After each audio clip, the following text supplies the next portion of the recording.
नमस्ते। आज हमारे सामने ज़ेन गुरु बुको की कुछ ऐसी शिक्षाएं हैं जो मतलब मन की शांति को लेकर हमारी पूरी समझ को ही पलट सकती हैं।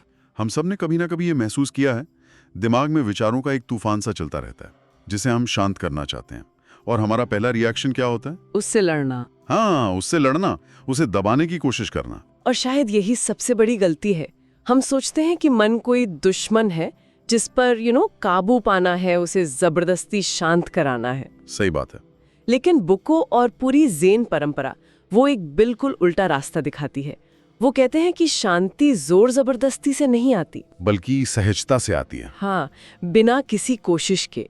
और ये सुनने में जितना आसान लगता है ना, करने में उतना ही मुश्किल है, क्योंकि ये हमारी आदत के एकदम खिलाफ है। तो आज हम इसी उल्टे रास्ते की जरा गहराई में उतरते हैं। हम समझेंगे कि अपने ही विचारों से लड़ना एक ऐसा खेल क्यों है जिसे हम कभी जीत ही नहीं सकते। और एक बहुत पुरानी कहानी के जरिए जानेंगे कि कैसे कभी-कभी कुछ ना करना ही सबसे बड़ा काम होता है, खासकर जब बात मन की शांति की हो। बिल्कुल। आज की हमारी ये जो पड़ताल है वो इसी बात पर है कि मन के इस लगातार चलने वाले शोर से, इस अंदरूनी संघर्ष से कैसे आजाद हुआ जाए। ये सिर्फ कोई फिलॉसफी नहीं है, एक कला है। देखने की कला। हाँ, बस देखने की कला। तो चलिए यहीं से शुरू करते हैं।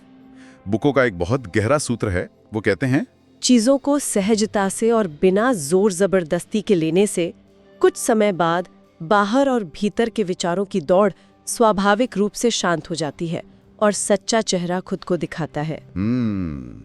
ये जो बिना जोर जबरदस्ती वाली बात है ना, मुझे बहुत दिलचस्प लगती है, क्योंकि मेरा तो ज्यादातर लोगों का पूरा दिन जोर जबरदस्ती में ही निकल जाता है। सही है। काम का टारगेट पूरा करना है, घर की जिम्मेदारियां हैं, मन में हजार चिंताएं हैं। तो ऐसे में बिना कोशिश के कैसे रहा जाए? नहीं, ये सवाल तो बिल्कुल सही है। दरअसल हमारे दिमाग को ट्रेन ही ऐसे किया गया है, समस्या देखो और उसे हल करो। Right, fix it. हाँ, उसे फिक्स करो। तो अगर कोई विचार हमें परेशान कर रहा है तो हमारा दिमाग उसे एक प्रॉब्लम की तरह देखता है और उसे हल करने के लिए उससे लड़ने लगता है। पर विचारों के मामले में ये तरीका काम नहीं करता, उल्टा पड़ जाता है। बिल्कुल, ये तो आग में घी डालने जैसा है। हाँ, ये मैंने खुद महसूस किया है। जैसे कभी कोई पुरानी शर्मिंदगी वाली बात याद आ जाए और आप सोचते हैं कि नहीं इसके बारे में नहीं सोचना है, और फिर क्या होता है, वही एक बात पूरे दिन दिमाग में घूमती रहती है। जितना उसे भगाने की कोशिश करो वो और ताकत से वापस आती है। आपने बिल्कुल सही नस पकड़ी है।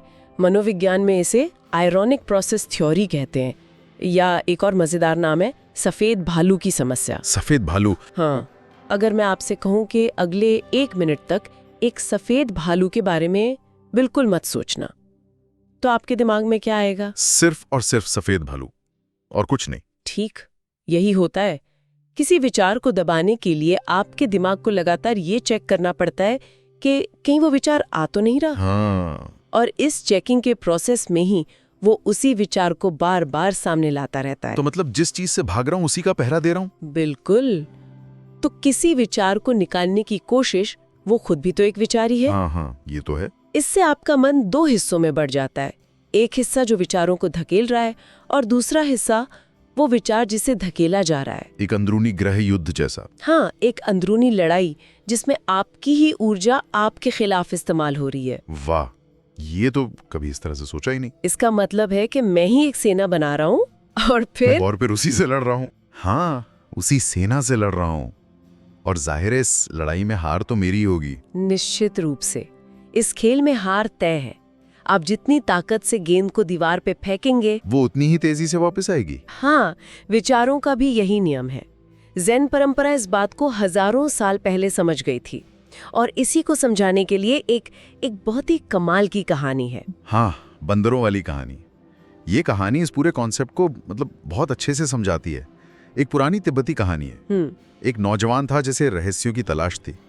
उसे वो एक चाबी चाहिए थी जो जिंदगी के सारे ताले खोल दे। वो एक बूढ़े साधु के पास गया और सालों तक उनकी सेवा की, दिन रात एक कर दिया, बस इस उम्मीद में कि एक दिन साधु से वो परम रहस्य बताएंगे। और आखिरकार उस नौजवान की जिद के आगे साधु को झुकना पड़ा। उन्होंने उसे एक मंत्र दिया, ओम मणि पद्मे हम। नौजवान ने सुना तो थोड़ा निराश हो गया।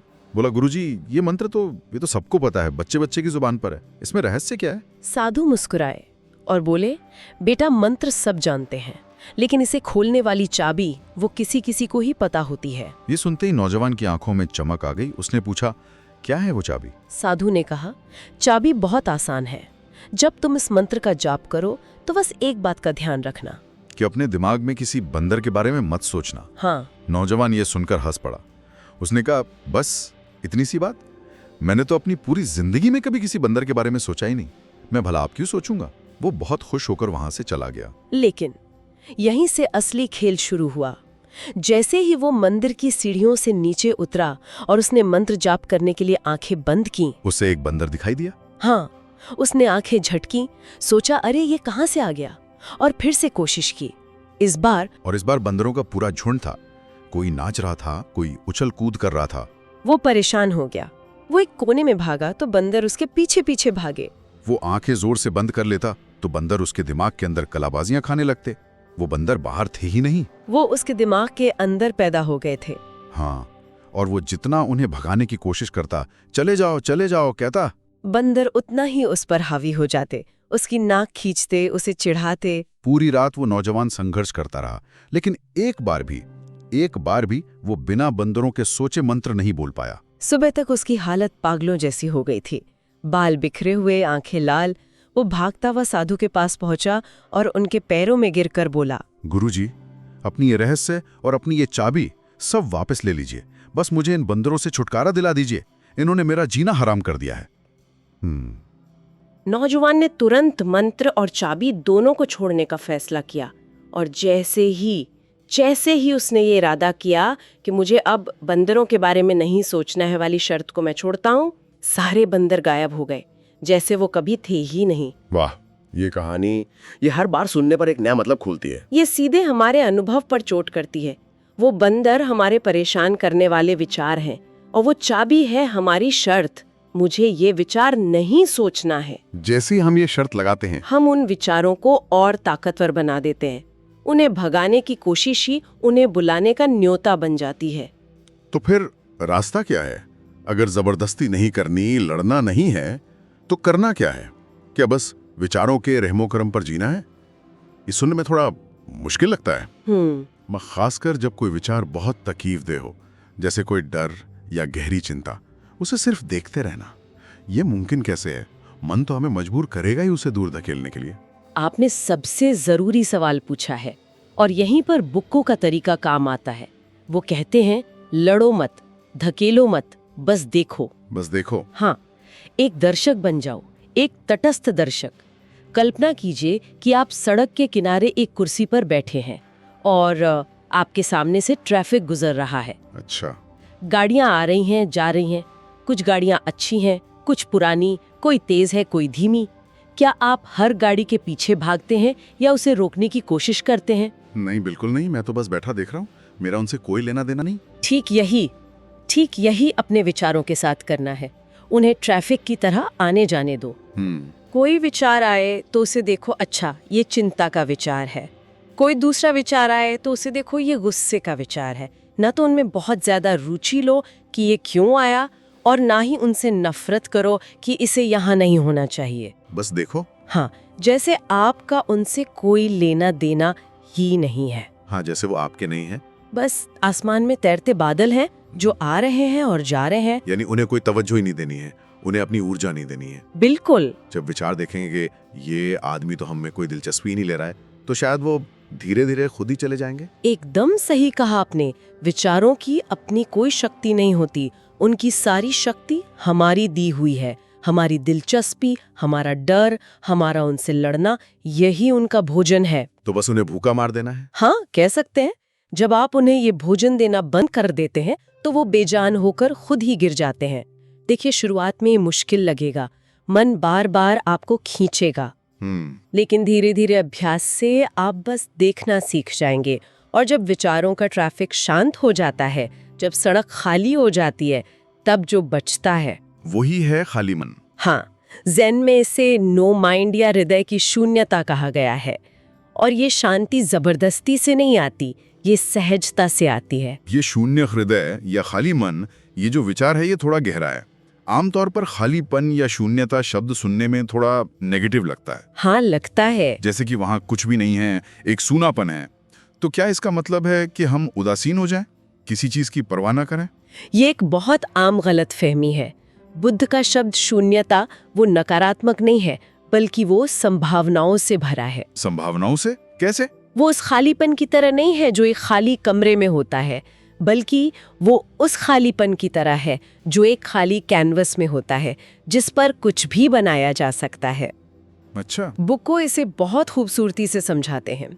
वो कहते हैं समुद्र का खालीपन ही लहरों को उठने की जगह देता है। हाँ, अगर समुद्र पहले से ही ठोस चीजों से भरा होता तो लहरें कहाँ उठती। सही बात है। वो आगे कहते हैं पहाड़ की घाटी का खालीपन ही आवाज को गूंजने देता है। अगर घाटी भरी होती तो प्रतिध्वनि कहाँ से आती। और फिर वो आखिरी और सबसे गहरी बात कहते हैं, और हृदय का खालीपन ही बुद्ध को जन्म देता है। वाह। इसका मतलब है कि जब आपका मन पुरानी धारणाओं, विचारों, चिंताओं और योजनाओं से खाली हो जाता है, तभी वहाँ कुछ नया, कुछ मौलिक, कुछ दिव्य घटित हो सकता है। तो ये खालीपन एक अंत नहीं, बल्कि एक नई शुरुआत है। बिल्कुल, एक तरह की आजादी है। अतीत के बोझ से और भविष्य की चिंता से आजादी, ताकि हम वर्तमान के पल में पूरी तरह से मौजूद रह सकें। लेकिन अब यहाँ एक व्यवहारिक सवाल उठता है जो शायद हर सुनने वाले इस वक्त सोच रहा होगा। पूछिए। और इस ज्ञान को अपनी रोजमर्रा की जिंदगी में कैसे उतारें?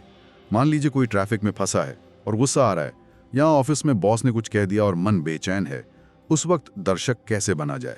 बहुत अच्छा सवाल है। देखिए, इसे बड़े पैमाने पर करने की कोशिश करने से पहले छोटे छोटे पलों में आजमाना चाहिए। जैसे आपने ट्रैफिक का उदाहरण दिया। जब गुस्सा उठे तो उस गुस्से से लड़ने या उसे सही ठहराने के बजाय इसकी गलती है, सब बेवकूफ है, बस एक पल के लिए रुके और उस गुस्से को अपने शरीर में महसूस करें। शरीर में? हाँ, अच्छा ये गुस्सा है, ये मेरे कंधों में तनाव पैदा कर रहा है, मेरी सांसें तेज हो गई हैं। उसे कोई कहानी मत दीजिए, बस एक शारीरिक संवेदना की तरह देखिए। यही सहजता का पहला कदम है। मतलब उस भावना को कोई नाम या पहचान दिए बिना बस महसूस करना। बिल्कुल, ये नियंत्रण छोड़ना नहीं है, बल्कि एक अलग और ज्यादा गहरा नियंत्रण पाना है। जब आप अपनी भावनाओं और विचारों को बिना किसी फैसले के देख पाते हैं, तो वो आप पर हावी नहीं हो पाते। आप उनके मालिक बन जाते हैं, गुलाम नहीं। हाँ। और ये सिद्धांत सिर्फ ध्यान में ही नहीं, बल्कि जीवन के हर पहलू में लागू हो सकता है। आपके रिश्तों में, आपके काम में, आपकी रचनात्मकता में। जब आप हर चीज को ठीक करने की कोशिश छोड़ देते हैं और बस उसे जैसी है वैसी देखने लगते हैं, तो आप पाएंगे कि चीजें अपने आप सही दिशा में जाने लगती हैं। तो यहाँ एक सवाल ये भी खड़ा होता है कि जब कोई इस ज्ञान को सुनता है, तो उसके बाद सिखाने या सीखने का कौन सा मार्ग अपनाना चाहिए? वही पुराना संघर्ष का रास्ता जो हमारी आदत बन चुका है, या फिर ये नया सहजता का रास्ता जो अभ्यास की मांग करता है? ये एक चुनाव है जो हर पल करना पड़ता है। हाँ, ये एक गहरी समझ है और ये सिर्फ सुनने से नहीं आती, ये अनुभव करने से आती है। हर छोटा पल जब आप प्रतिक्रिया करने के बजाय सिर्फ देखने का चुनाव करते हैं, आप सहजता के रास्ते पर एक कदम आगे बढ़ाते हैं। आज हमने मन की दुनिया में एक बहुत बहुत गहरी यात्रा की है। हमने समझा कि विचारों से लड़ने की कोशिश एक ऐसा युद्ध है जिसे जीता नहीं जा सकता। और बंदरों की कहानी ने हमें दिखाया कि किसी चीज को दबाने की कोशिश ही उसे और बड़ा बना देती है। और असली रास्ता लड़ने का नहीं, बल्कि एक शांत दर्शक बनने का है। ये एक ऐसा नजरिया है जो हमें लगातार कुछ करने के तनाव से निकालकर सिर्फ होने के आराम में ले आता है। वाह। ये सहजता से हृदय की उस शून्यता तक पहुंचने का मार्ग है जहां शांति और बुद्धत्व का अनुभव होता है। इन शिक्षाओं में एक बहुत ही दिलचस्प और सोचने पर मजबूर करने वाला विचार छिपा है, जिस पर आगे सोचा जा सकता है। बताइए। ज्यादातर धर्म और दर्शन हमें हमारे दुखों से, हमारी समस्याओं से मुक्ति पाने का रास्ता बताते हैं, लेकिन ज़ेन एक कदम और आगे जाता है। वो कहता है दुखों से नहीं, खुद से मुक्त हो जाओ। खुद से मुक्त हो जाओ। हाँ, स्रोत ये बताते हैं कि हमारे सारे दुख, सारी चिंताएं, सारा संघर्ष मैं के इस एक विचार से जुड़ा हुआ है। मैं अच्छा हूं, मैं बुरा हूं, मेरे साथ ऐसा क्यों हुआ? तो यहाँ अंत में एक सवाल मैं छोड़ना चाहूंगी।